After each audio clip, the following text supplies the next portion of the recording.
We have many things that are going on, and there are opportunities and there are white spaces. You will notice there will be industry shifts, and if you can see something and there is an industry shift in your industry, move with it, right? New regulations will come in, predict what kind of regulations will happen, move with it. Consumer behaviors will change as well, move with it. Society will change, move with it. There will be new resources, digital being one of that, start looking at it. Look at new technology as well. So these are white spaces. These are opportunities for many businesses to start shifting. And I do encourage everyone to sort of be ahead of it. I mean, that's our team, right? Trying to emerge stronger. So of course, the second good news, which I think is you should ride on a trend. And there are some trends that you should ride on. One of them is doing good, right? This is an old Nielsen report, but it's as with the China report, the trends have always already been there. People were always very conscientious about buying, their buying behavior. They buy from socially responsible companies. They prefer to work for socially responsible companies.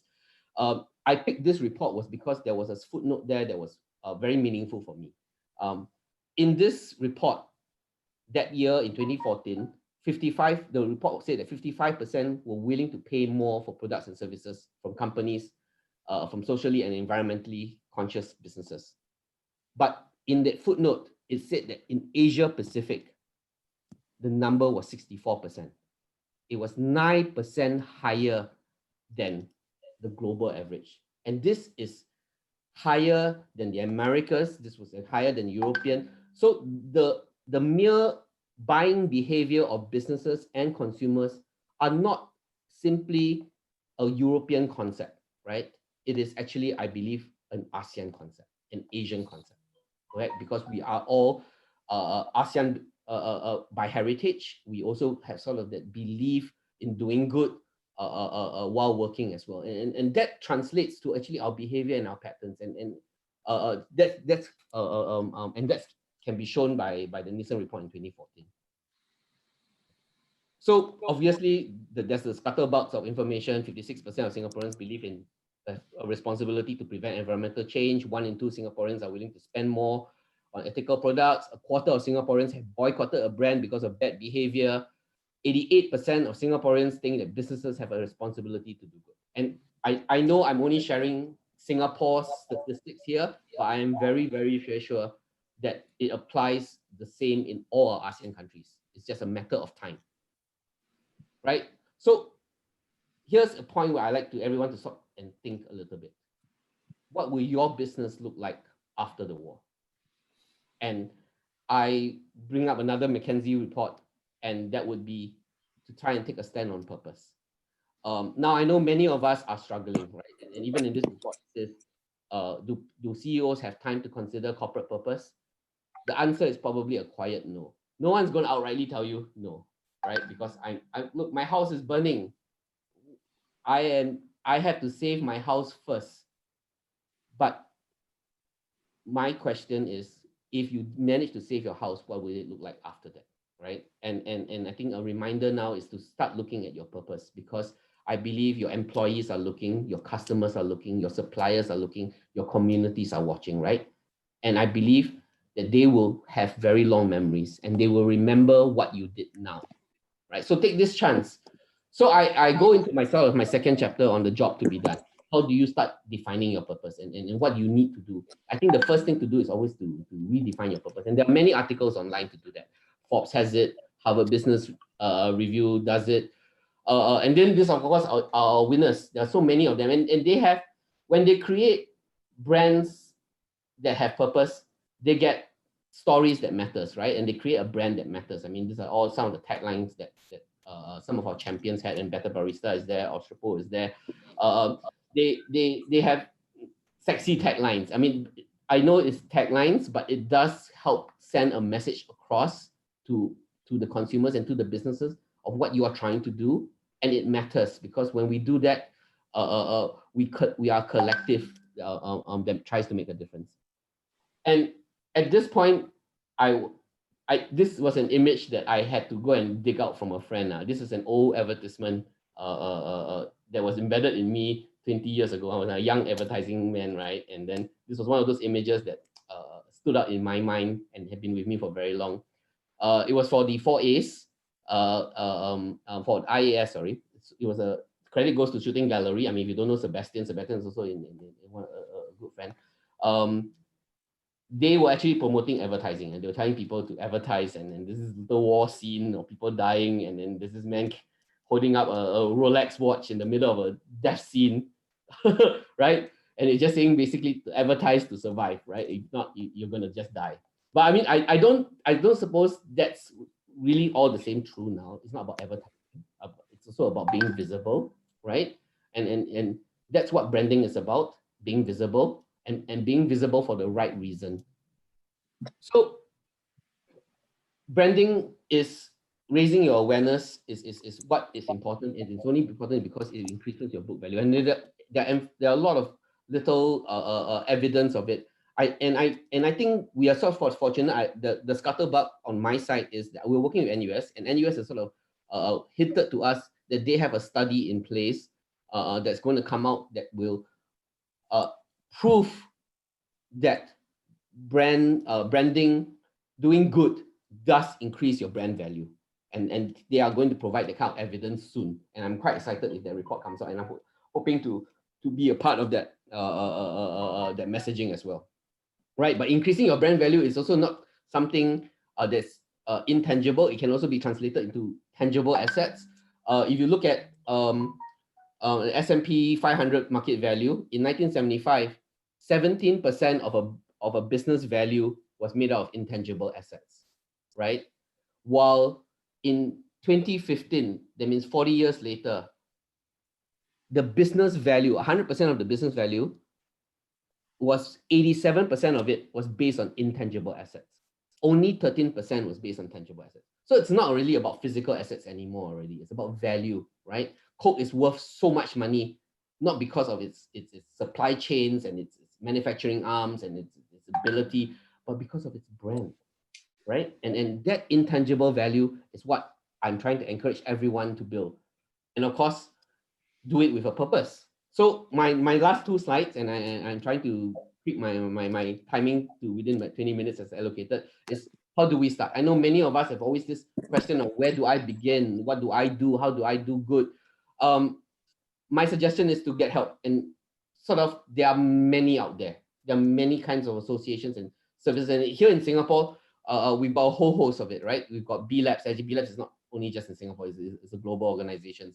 Pamela is from it's a B Corp certified business, so she can sort of share a little bit more about it later. There's RAISE, the Association for Social Enterprises here in Singapore. There's Ariba. This is what we are managing and we are supporting as well. And then there's NVPC. NVPC recently has renamed its website to City of Good, right? So it's a wonderful thing that they're doing, and I believe there are some NVPC guests with us today as well. I hope they do turn up today, and then we get a chance to meet with them as well. And then of course there's UN Global Compact, which is also in Singapore and also around the region, right?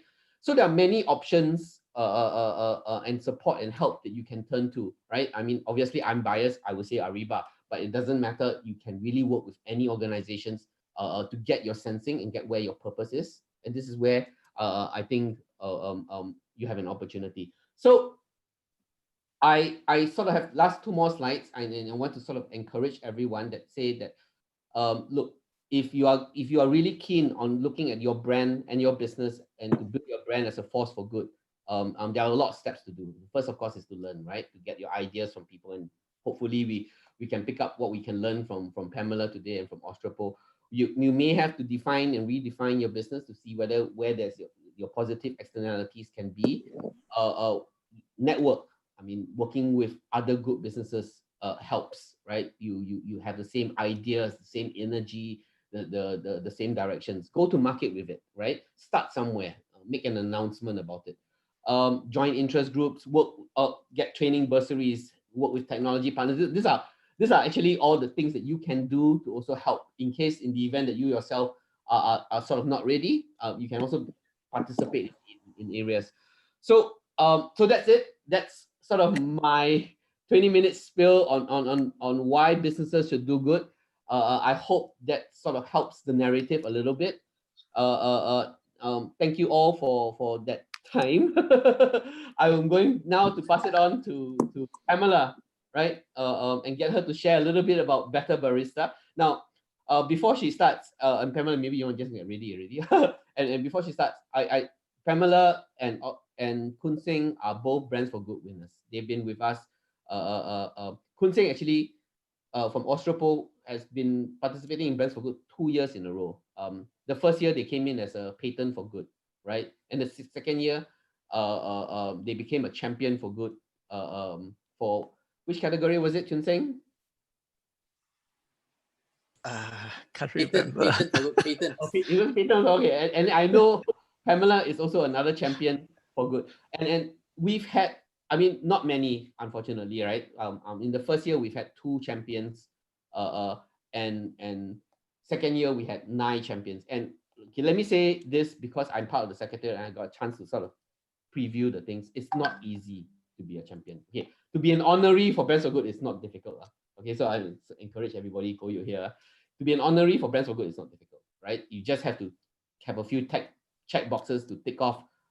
You probably can meet the criteria of being a Brands for Good. But to be a champion, right, needed, and I think in 2018 was a 90% percentile that they were looking at. In 2018, it was 85% percentile. So that means you had to be the scorecard, and it's scorecard based. It's not saying that Ostropol was in competition with everybody else in the cohort. Ostropol was judged entirely based on what their own merits is. BETTR Barista was judged entirely based on their own merits, based on the scorecard system, right? And they had to hit 85 percentile mark on the scorecard for them to have been a champion. And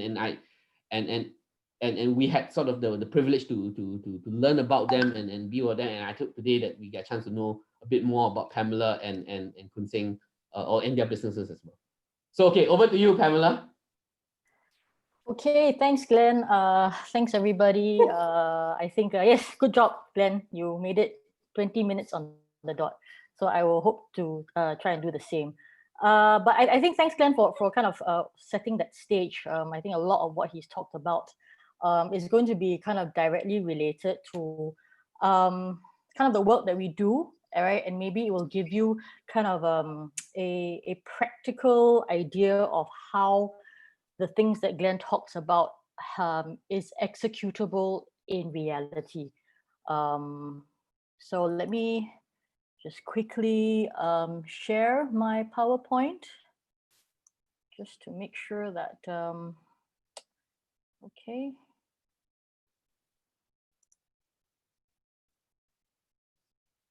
Okay. So, no, that's not the right screen. I'm sorry. Let me change that again.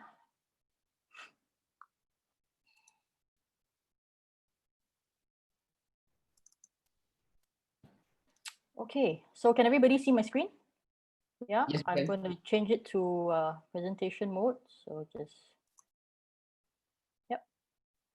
Yep. Okay. Okay. So I'm happy to take questions at the end. I think that we have opportunity for that. So I'm very quickly just going to kind of introduce what we do as a social business, right, and how we kind of live those values on a day-to-day basis. So the BETTR Group, you know, we were set up in 2011, and our kind of social purpose was to use coffee as our vehicle to impact and change lives, right? Just a brief background, this is not my first business. This is actually my second business, my second career. I started my first business when I was 26 in technology, web consultancy. And I did, 8-9 years of that. And through that journey, I realized the power of business, right, as a tool to actually be able to influence many sectors of society, both from a worker level to kind of business and society and economic levels. So when I took some time out after that first business, right, and I decided that I was going to start another one, the idea of the social business, I think, was very critical to the genesis of BETTR, So I did not start the business because of coffee. I started it because I wanted to bring to life the idea of a social business that could practically, in reality, sustainably exist, right? And be true to its purpose, to be able to be financially sustainable, but also socially impactful, right? And coffee just happened to be the industry that I think I selected at that point in time that was relevant and was able to help us bring a lot of these values and impact to life. So 2011, we started, right? And we actually kind of do our work through two main brands. So BETTR Barista is our professional coffee academy, and BETTR Coffee Company is our retail and experiences brand, where we have a coffee roastery, mobile events, and retail coffee bars. So I'll talk very quickly through these kind of 4 business units. And the whole idea is that every aspect of our business was going to be used as a force for good, right? So for professional coffee education, we basically identified that there was a lack of professional development in the specialty coffee sector back in 2010. And we decided that education is always a great way, right, to influence and impact people's lives. So we decided to focus on providing professional coffee education that is locally recognized, so it's WSQ Skills Future, as well as internationally recognized, right? And then I'll talk a little bit more through those. And then we have a mobile experiences arm, coffee roastery, and retail coffee bars. So like I was saying, we offer international certification through the Specialty Coffee Association. So this is a global, the largest global certification body in the world, right? And this basically allowed us to lift the standards, right, of the industry from a career perspective. We wanted to make coffee desirable, right, and a professional career, right? And one way to do that was to ensure that there was education, that there was professional development, there was professional certification, right? So that's kind of the first thing that we started with. And we also use this to do a lot of corporate workshops. Then the second component is our ISO certified coffee roastery. So this is food manufacturing. So we actually roast coffees for large convenience chains, for offices, for cafes, retails. And the whole idea is from a sustainable perspective. So I will talk a little bit now about the value chain of that. And through the roastery, we also develop compostable capsules, single drip, cold brew. So basically any way to kind of bring the coffee experience to people, right, in workplaces and at homes. The third component is our mobile coffee arm, where we basically bring the specialty coffee experience to conference, events, seminars, and weddings. So this team has been very free the past couple of months, and we expect that they'll be very free for the rest of the year, right? Because the events sector is very hard hit.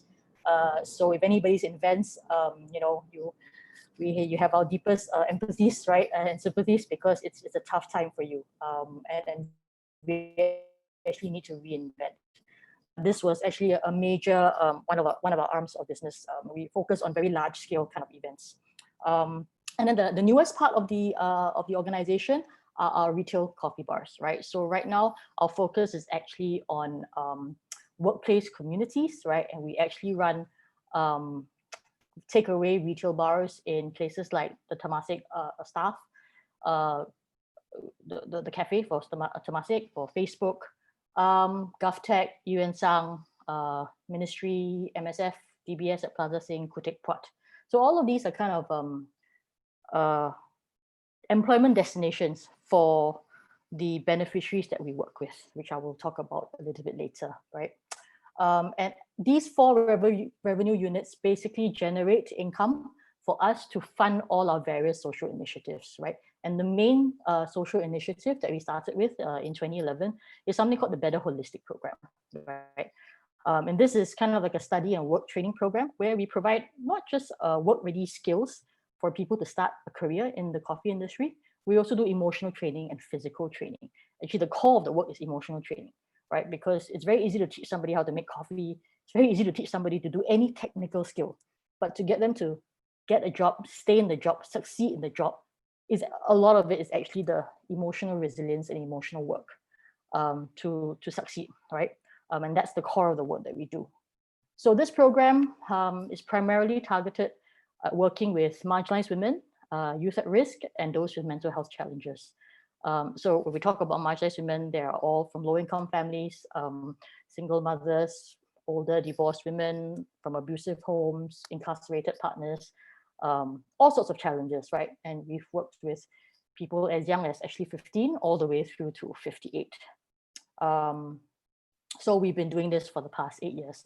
And this is not something that we do alone, right? We have a large ecosystem of partners that help us to make this work happen. So we work with the specialty coffee and F&B industry to provide internship and work placement opportunities, and also with social service organizations. So every single person that comes through the program is referred by a social service organization. So we work very closely with social workers. And what we do is that they will help to focus on their family and kind of personal challenges. We will deal with the individual and their work challenges. So together, we actually kind of create a much larger support and safety network to enable just one person, right, to kind of lift themselves out of whatever challenging situations they find themselves in. So over kind of the past 8 years, we've run 26 intakes of this program. It's generally very small because the work is very deep and very intense. The purpose of the work is really to transform for deep and long-lasting impact. So we're not interested about what happens 8 days later or even 8 months later. We're talking about 6, 7, 8 years later. Has this person's life truly been improved, right, by some of the work that we do, right? So we've had about 124 students come through the program, of which about 300 over dependents are impacted by their progress. We've put through hundreds and thousands of hours. So of this group, 80% complete their training, 60% complete their training and work component. And of this group, 83% find employment within 3 months, right? And on average, each person kind of has an average increase of 170% increase in income. And this group collectively, I think 80 to 90% of them were earning zero income before they started with us. And today they contribute 2.5 million to the economy, right, through the work and the salaries that they do. So this is, I think, one major important thing that we look at is kind of, they start in coffee, but they don't necessarily need to stay in coffee, right? The young people, a lot of them go back to school. Some of them do part-time school. They work in F&B to support themselves, right? The whole idea is that as long as they stay on the productive, contributive path, we have succeeded in our work, right? Okay, so that's the main social program that we have a whole team that just deals with this program.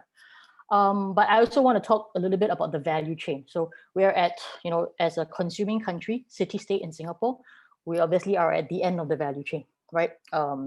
Dealing with consumers and the barista work and all that.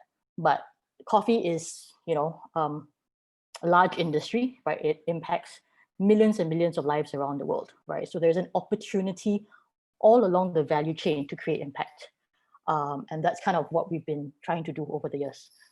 So obviously one major thing, right, is where we source our coffee from. How do we positively impact those communities at origin, right? So as far as possible, we ensure that we purchase fair and direct from farmers in various origin countries. So these are just some examples. In Nicaragua, we work with another social enterprise that works with the coffee community there. In Myanmar, we work with another social enterprise that also kind of collectively works to improve the lives, right, and the quality of the farming communities there. In Colombia, we work with Caravella, which is a federal B Corp, who also does the same thing, right? So by being able to work with businesses that are aligned with our purpose and our values, we also enable them to do their work better, and it enables us to kind of create the impact that we also want to create. So everything that we do is really structured to benefit the community, whichever community we have a part to play in. I think also kind of overall, when we talk about a social business, if we talk about businesses for good, it's really more than just, oh, I give money to one program, or, I volunteer time, right? It's really deeply embedded into every single decision you make as a business, right? So down to, for example, environmental impact, right? It's challenging in Singapore to do that because we have a lot of unsustainable practices in business in general, right? We don't even have proper recycling infrastructure in place. So for us right now, we are actually we're now to 30% clean energy, right? So our production and HQ facilities are running on 30% solar, and we target to be 100% clean energy. Well, we're supposed to be by this year, but COVID is kind of threw a spanner in the works. So maybe we will extend that by a year or two. But we have committed that we would be net zero by 2030, which is quite a big undertaking. So we've been very fortunate over the past kind of 8 years to be recognized for the work that we do. In 2012, we were the first Singapore grantee of the Arthur Guinness Fund out of Ireland. 2013, we were the President's Challenge Social Enterprise Star of the Year. 2015, first Singapore grantee from the DBS Foundation, and first certified B Corp in Singapore back in 2015 as well. And then following the 4 years after that, we were placed top 10% globally for B Corps that have a community impact. And then 2017, lucky to be Social Enterprise of the Year.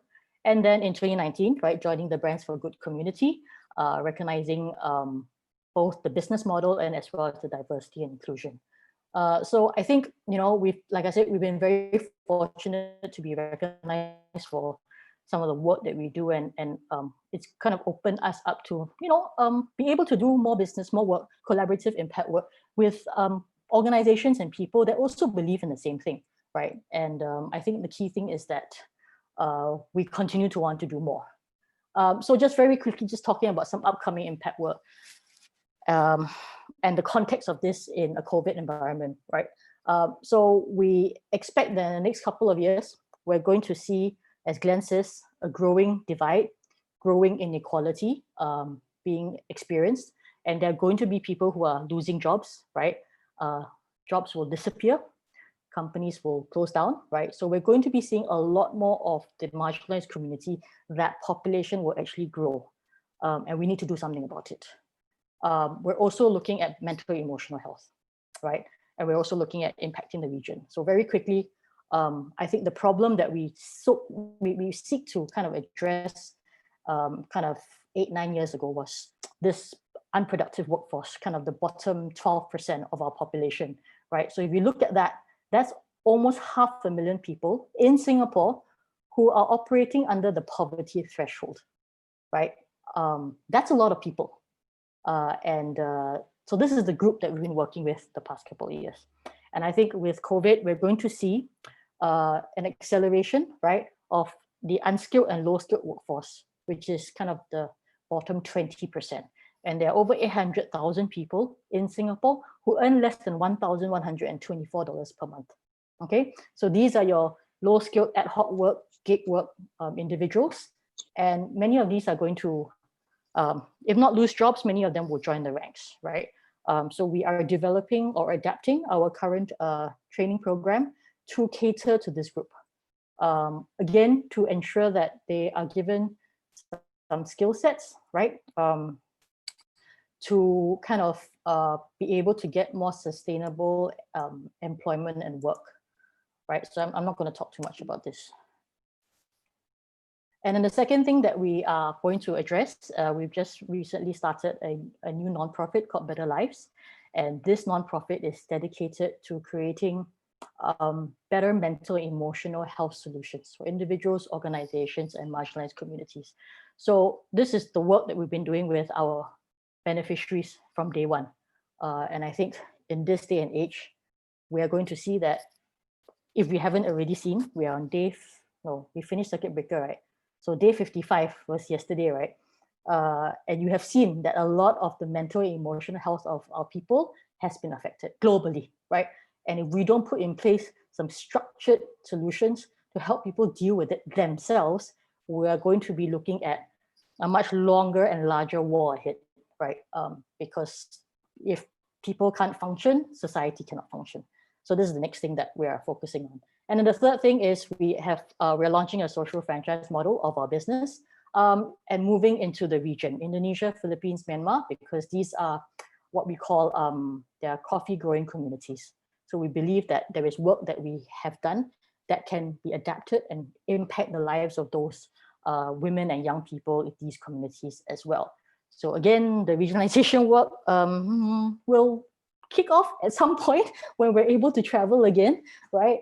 So the team is looking forward to that. So just very quickly, kind of just talking about the impact of COVID, right?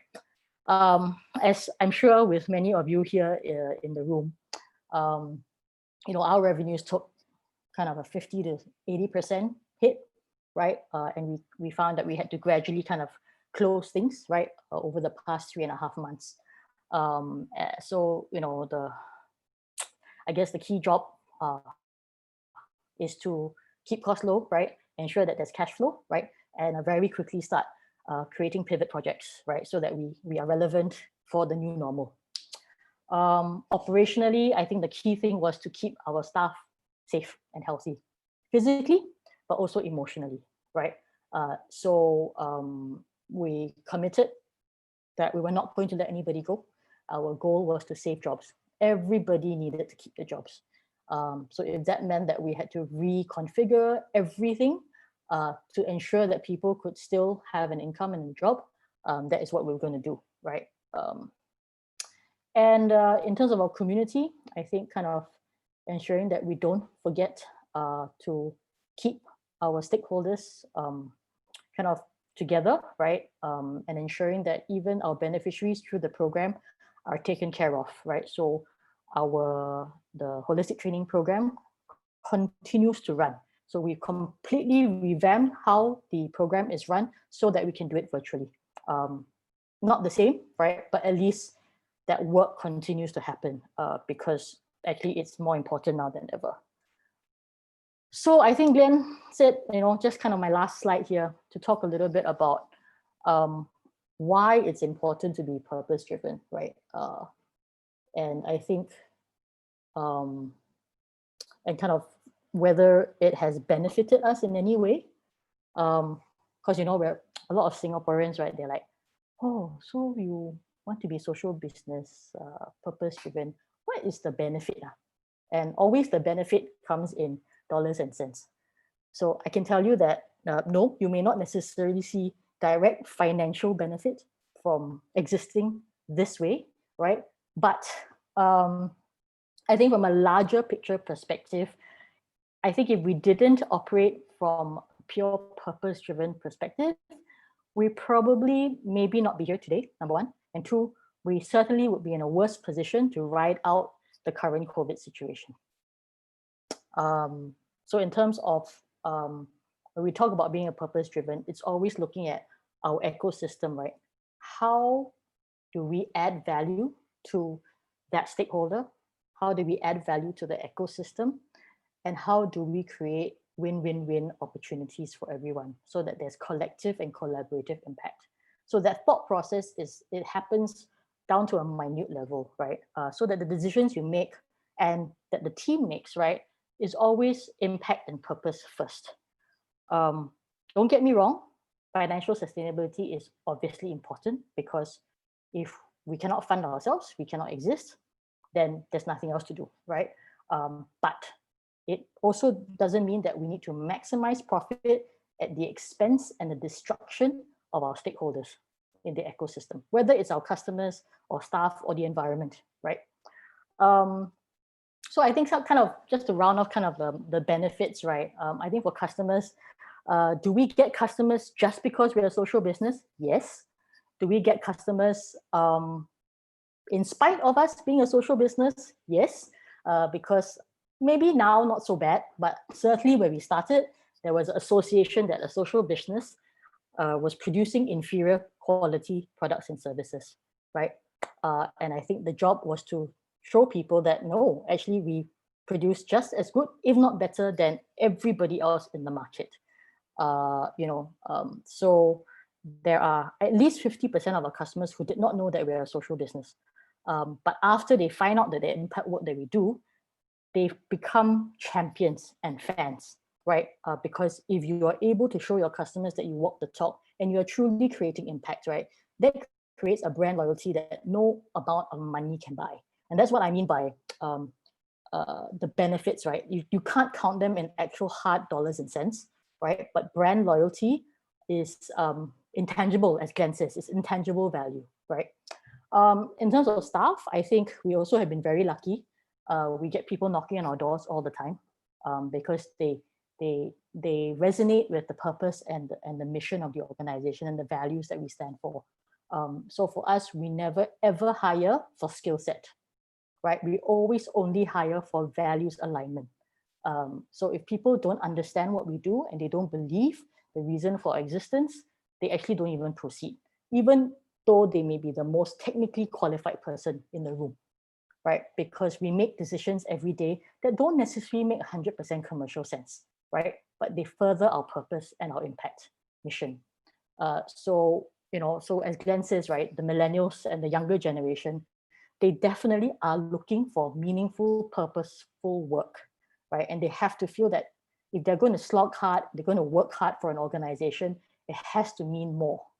And this is practical on the ground, what's happening.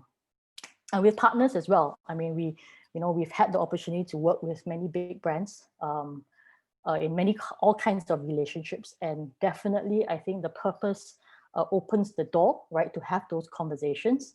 And those doors remain open as long as we can show that we are being authentic and genuine in our mission, right? Suppliers as well. I mean, for example, Meiji has been a great supplier from day one, and they support us in many other ways that they don't support anybody else, right? DBS, all these different organizations, Brands for Good, all of you, right? I think we find that there's so much value just opening those conversations and keeping them going. Yeah, so kind of that's my 20 minutes, I think, I hope. Yes, 21 minutes, yes. And I'll take questions later. We'll have Kun Seng share his story as well. Thank you. Yep, thank you, Pamela. So Kun Seng, you ready to share? Yep. Thanks.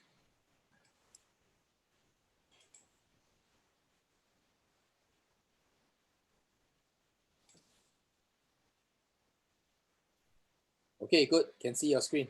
Okay. If you want to enlarge it, you do the presentation mode. Yeah. Is it? At the bottom, you see on the right side. That's right. That's the one. Correct. Yep. Okay. That's it. Good afternoon. I'm Goh Kun Seng. I manage Osteopore International. This is a HQ in Singapore, technology developed in Singapore, but we're public listed on the Australian Stock Exchange. So our mission is to help the body, because we believe the body has a regenerative capability to heal its own tissue. And all this damage could be due to accident or disease or surgical procedure.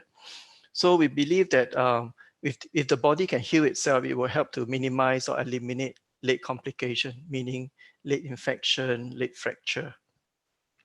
And our business literally lends itself to doing good, because only when we do good, then of course, more customer will come to us. And to elaborate what our business is about, I'll give you a few examples. So this is a first story we have. It is about this patient who was found in a found in a hospital in Hanoi, and he was there all broken. I think he had an accident on a motorbike, and then nobody know who he is. So they took his photo and put it on Facebook, and eventually someone sort of know him and then contacted his sister. So from them, the family brought him from Hanoi to Bangkok. I think he was there for a while, and then back to Australia. And because he was, he was having this broken skull, and I think and also his leg was amputated. So he had all this treatment done in Australia, and then there was an implant in his head because of the skull that was broken. But what happened was, after a few months, the implant got infected. So it was a life-threatening infection. And so the surgeon approached us to build a skull scaffold so that we can regrow his bone. And having his own bone grown, the chances of him getting an infection subsequently will be very slim. So this was featured actually yesterday in the Australian Channel 7 news. So this is what happened. On the left, you will see the skull with our scaffold. And then you can see the picture on the left, whereby the patient had a broken skull. You can see on the CT scan. And then over time, if it's 8 months, it grew back with bone tissue into the structure itself. Okay, so this is largely our technology, all invented in Singapore. This is another case. Now, this case was done 2 years ago in late 2017. This patient had a shin bone that was so infected that his only option was an amputation or try out a new technology to regrow back the bone. He had wanted to become a commercial pilot, but because of this, he couldn't do it. But for his son, he decided that he will go through it so that he can help work. I mean, he can grow up. He can watch his son grow up and be part of his life. So he chose our technology. You can see the surgeon on the left. The person in the center is the Minister of Health of Queensland. He came to see the patient because this is a very intriguing technology. So the surgeon on the left is holding the bone that was implanted, or the bone scaffold that was implanted in the patient. So 2 years later, you want to know if it works. So this is the patient 2 years later walking. Because of his long-term, I think about 8 months in a cast, his ankle a bit frozen, but now he can start walking. So what happened is that he'll be undergoing more physiotherapy to help loosen up his ankle, so you have a better walking posture. So again, this was done in Princess Alexandra Hospital in Brisbane, and featured in the news at the end of 2019. So this is a situation whereby, is it working? Yeah, so what happened is that you have over time, the bone is growing in the patient. So you have 3 weeks, okay, the bone is growing. And then on the 4th month, he has to start learning to walk, put weight on him. And then on the 6 months, you can see that bone has grown through the top and the bottom. And he went back to work on the 10th month. So this is how a patient with using our technology will be able to grow their bone. Besides all these orthopedic implant, we also do facial reconstruction. Besides the skull, the long bone. The patient on the left has a deviated septum. That means the nose is tilted, and most likely one of the nostril is not breathing properly. So with our technology, this has been corrected so that now both of the nostril are able to breathe, help the patient breathe properly. Now, on the right side, these 6 pictures, what is important to note is at where the yellow arrow is, this is where an implant that helps this patient, have a higher nose bridge. is coming out of the skin. Okay, this is a situation that is reported in medical journals. It does happen. So this could, if it's not treated, it could lead to infection, and that would not be good. So they came to us using our technology again. They can remove her implant and let ours grow inside and to maintain the structure that she has wanted. So a lot of times, because our technology is new, and a lot of surgeons would want to put it through the most rigorous test they can find. And so usually we get all the revision surgery case. And so far, we have proven that our technology works very well. So what is this technology? We have translated tissue engineering and regenerative medicine in concept into something clinical. So what we need was cells and growth factors and the scaffold material, which in osteopore, we print them using 3D printer to create a scaffold that can house the bone marrow cells as well as the growth factors to help with the regeneration. To date, since the company founding in 2003 November, we have 30,000 plus implants already around the world.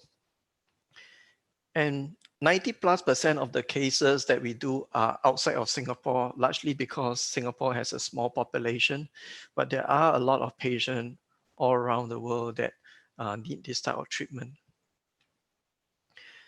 So we have the approval to sell in the US, Europe, a lot of Asia, and most recently we had an approval in Australia, as well as only of last week we got the approval in Indonesia. So our sales are mainly outside of Singapore. So then with this COVID-19, what do we do? Yes, we are still an essential service. Many people are fighting the war against COVID, but for us, we are people in the background because there are still patients that cannot just wait. Their infection or fracture all can be quite life-threatening. So we continue to provide support to all these hospitals. So what is key focus for us is strong communication. We have to communicate with surgeons because sometimes or many times there are new surgeons. They want to know more about our technology, how it works, how do you implant it in patients. So we would connect them up with surgeons who have experience. We use web-based technology for them to communicate, for them to showcase the surgical techniques, and before they start doing the surgery. We also need to continue to motivate our sales reps, our distributors, because they still continue to engage the customer. In some countries, they had their lockdown, opening up much earlier. So cases continue to be conducted. And we also need to work with our consultants who is helping us open up market and getting our product approved and getting market access, as well as partners. Because this technology can help many patients and the technology is very unique, and these partners that we have are still innovative surgeons who want to deploy our technology in a wider scope. So we continue to work with them. We cannot stop. And as we are talking, we are still delivering some of the latest development to the customer or to our partners overseas. So for us, our objective is that, and our responsibility is to do the best for all the surgeons and patients to achieve the best possible outcome. This is the good we do. as long as we continue to achieve the best possible outcome for the patient, more and more of the surgeon would refer us, and more of the patient will also refer us, and we can reach out to more and more patients. As you can see earlier on, when I told you that I have 90+% of our cases are overseas, I could have easily told you that 90% of my revenues are from overseas. But we count by patient because each patient counts, right? And in the Q1 of 2020, as reported to the Australian Stock Exchange, we have achieved 60% growth over the previous quarter. Most companies are having a difficult time, but as I said, believing that we are doing good and we are continuing to help, even though we are not in the front line fighting with COVID, but we are still at the back end supporting all these patient needs that still needs to be treated. So we are very happy and very honored to be in this situation. And this is a story of Osteopore.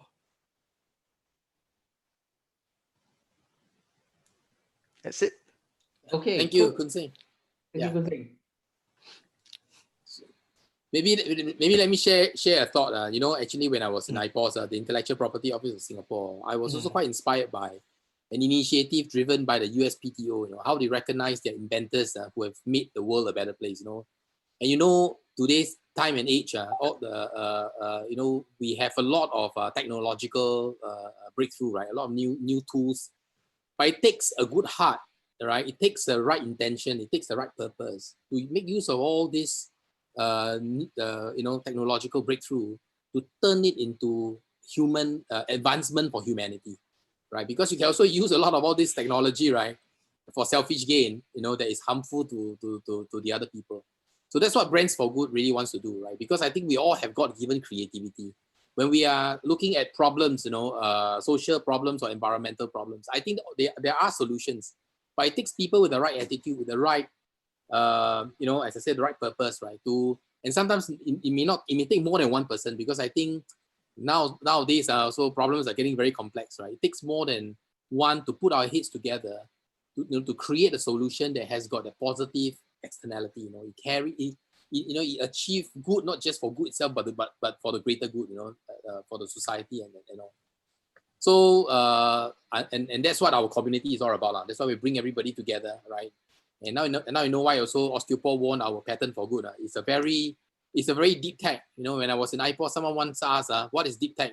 Our Singapore government, the focus is to go after deep tech, right? The deeper, the better. So the definition of deep tech simply means if you don't understand, then that's deep tech. So okay. Yes, Glenn. I also want to keep the timing because it's already 3:30. I'm quite mindful.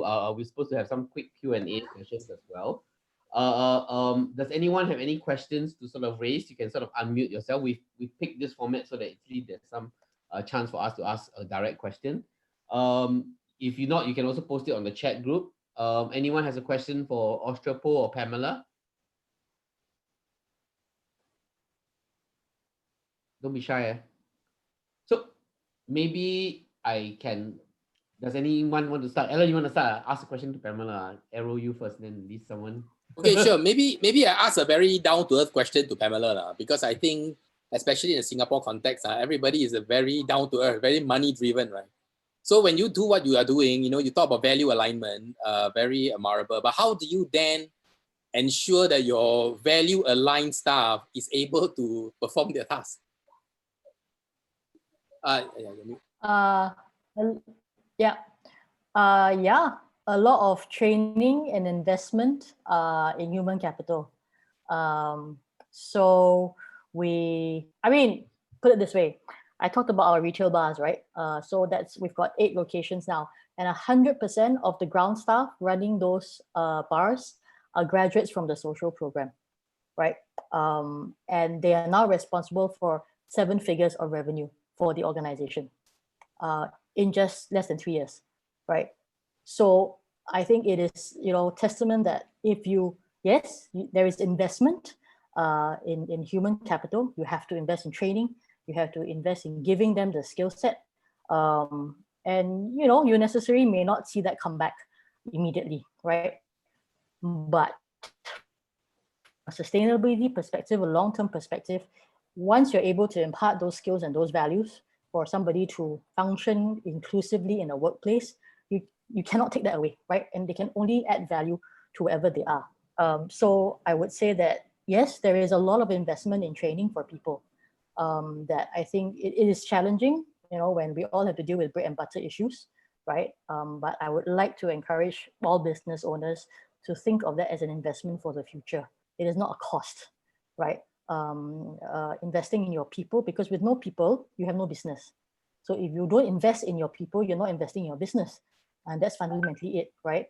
And building the culture and loyalty, right? Retention costs, losing people, turnover costs money. There's a lot of data on that, right? So a retention strategy on keeping people in the organization, having structured processes for those things is also investment and will come back to you in returns in other ways. So it's kind of rechanging how we think about the people in our organization, right? Not just as functional units to derive productivity and economic return tomorrow, right? Yeah, Pamela, Kun Seng here. Very impressive the work you do. Hi, Kun Seng. You impressed by your guys. work too. No, just by coffee and you can reach out such a wide group of people. That's very impressive. Thank you. Yeah, and the training that you provided, and I can see how structured your slides are and how your do your learning and training. Just through your presentation, I think you guys are really great. Thank you so much. I think I'll find a way to come learn from you guys how you conduct the training. You can come, and then I will need to learn deep tech from you. Oh, hi, Pamela. Hi, who am I talking to? Yeah, I'm Yashing here. Hi. I remember that I did, see you at your booth 2012 at the Raffles Place Square there. You have a booth there dishing out free coffee at one time. Wow, so long ago. Yeah. So free coffee helps some people remember you. For the coffee, because the coffee was free. Yeah, those people who got the money will go for Starbucks. They will say, what kind of coffee is there? It's going to be a coffee shop coffee. But I queued because it was free then. Sure. But the thing I ask you is that over these 7 years of the company, right, are you able to attract really good people and not asking for high salary to work for you? I'm not asking, let's say, somebody that joined Ma Yun for $500, but have you certainly have some experience to attract really talented people and of course very in line with what you do, and then take the company to next level as of now, your level that you're doing now? Maybe at what time, how would you be able to attract, maybe you can share a bit with us? Yeah, good question. Yes, I think we have been able to attract individuals who I think place value beyond the monthly salary, right? Not as the top priority. And that's important, right? And so therefore we've been able to access talent that maybe outside they can definitely get paid more, guarantee one, right? I think we don't pay poorly, we pay kind of market, but if you're definitely not going to get a banker's salary working with us, right?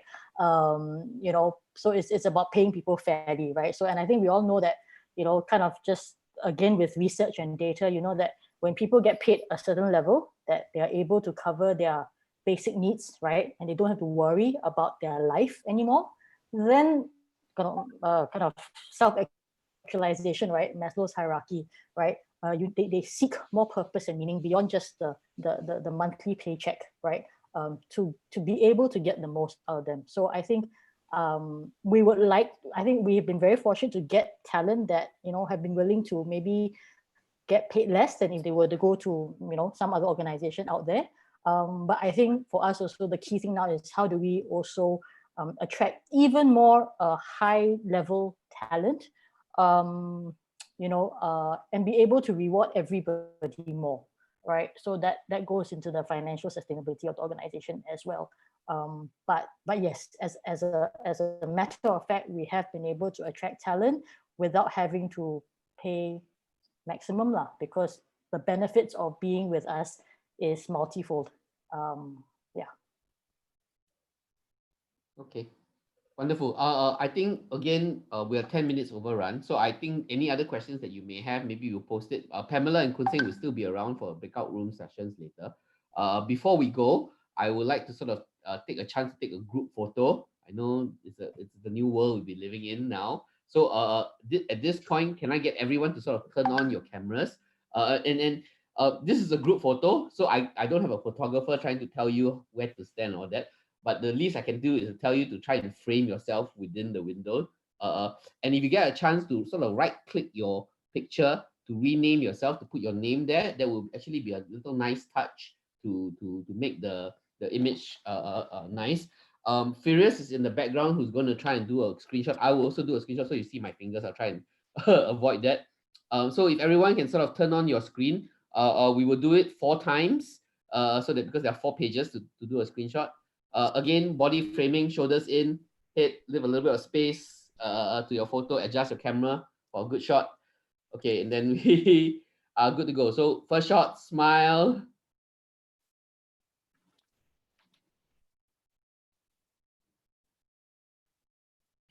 Okay. Second shot, smile.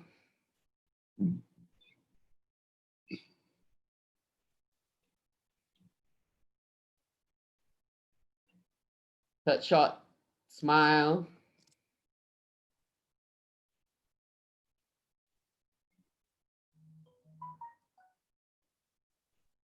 And then, okay, I only need 3 shots.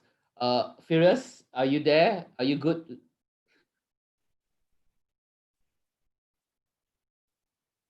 Okay, see there. Okay. Sorry. So taken shots already. Okay, so now, oh, hey, Thomas. Hold on, just hang on. I need to. I call you back. Sorry. Sorry, I have to take another call. Oh, hi, Thomas. Wow. Hey, hi. What can I do for you, sir? No, just thought I say hi because your picture suddenly came on and we saw your handsome face. Okay. Thomas is another BLab recipient, as well as another champion and best for the world. Yep. And he also can share with you a little bit about the many ways of doing good here. Okay, so I won't hold back anyone. We can go into our breakout sessions, and if you can help meet some new friends, do some connectivity. We try to encourage LinkedIn here. If you have your LinkedIn profile ready, if you can't quickly go online, you can multitask here to find your LinkedIn profile to sort of post it on the LinkedIn. The other way to sort of keep in touch is to join our WhatsApp chat group. Again, we've been posting it onto the Zoom chat. The link is there. I just last posted. I heard someone has mentioned that the link previously posted was not working. So I've tested the one now. It's working now. And then we can go into our breakout room session as well. So meet some new friends, create some new connections, and again, reminder to Pamela and Kun Seng, if you can rotate among the rooms so that you can sort of meet the different folks. Okay, so Firas, over to you.